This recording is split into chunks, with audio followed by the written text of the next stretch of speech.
today's video, maggagawa tayo ng adobo kasi na-miss ni Inday ang adobo. Ay, wala sila, so papadagi ako mag-adobo. Kasi nang mag-iisang buwan na. Mag-iisang buwan ako hindi nakakain ng adobo. Kaya, it's time to make adobo. Madali. So, ayan na. Ngayon ako gagawa ng adobo walang suka. Buti na lang, nakasiparit yung tuyo ko doon sa naiwan namin sa bagahe doon sa Adana. So, buti na lang talaga, nakapag-adobo. Wala talagang tuyo dito na makikita. Wala kang mabibiling tuyo. Tuyo lang ng tuyo ng tao meron. Tuyo ng tao meron, pero yung tuyo na pang-adobo wala. Kaya ayan, madali ako mag-adobo. Ayan. Hindi ko palang makapag-adobo ng walang suka. Ayan. Ano lang, bawang lang, sibuyas. Okay na, kahit na. Ba't ang nakakain lang ng adobo? Namimiss ko rin. Kasi puro lang kami Turkish food. So, okay naman sa akin Turkish food. Pero, namimiss ko rin talaga yan. Olive oil lang. Lagyan natin ng olive oil. Tsaka, saan ba? Hanapin natin yung toyo ko. Tinago-tago ko. Sabi ko, cannot be rich. Ayan. O, diba? O, may patungan ako. O. Ayan.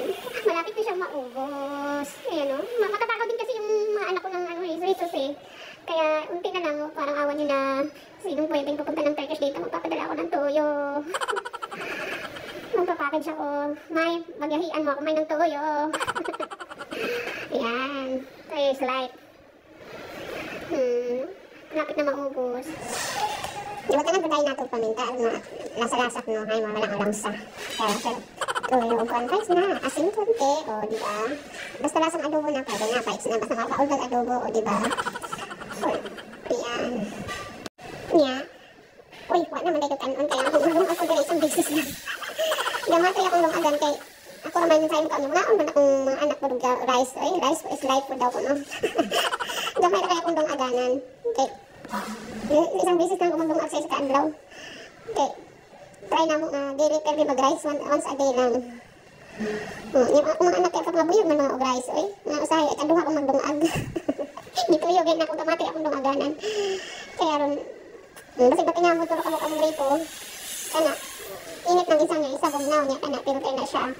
Kaya, so kada akong naglindog dari ay, pili ka daw ako ng inang tubig na kinangalan na sila ito. Kumpas tagluto ron, kaya tulog pa si Kai. Paspas tagluto ron.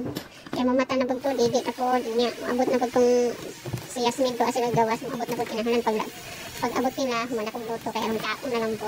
Diba? Panganak pa more! Sige lang, God blessing mo na dawaton. Mamagihatag sa Ginoo niya. Abrihan kayo marang nag-alimuot ng amoy sa. Matingala na ako pag uli na lang limaho ng balay agad marang nakadugog hilak ni Kontapiya. Kayo naka-open yung TV, wala may nagkuhan. So ay nagtanaw na to si Kontapiya. Uy, sa ibabaw dahil itong nihila. Tulog na tulog pa. Kung pasatang karoto kay tulog pas Inday si Kai. Okay. At amira din kabilin. Ay naaday si Marok. Ay naaday din si Marok. Nawaday uban siyang tatay. Bakit ka mama? Bakit ka mama daddy? Ha? Tanahon sa natong adobo o mukhang adobo na ba? Ano kay Ubi? O ito na siya. Yan. Mukhang adobo na siya, diba? Ang kain, ito adobo kayo.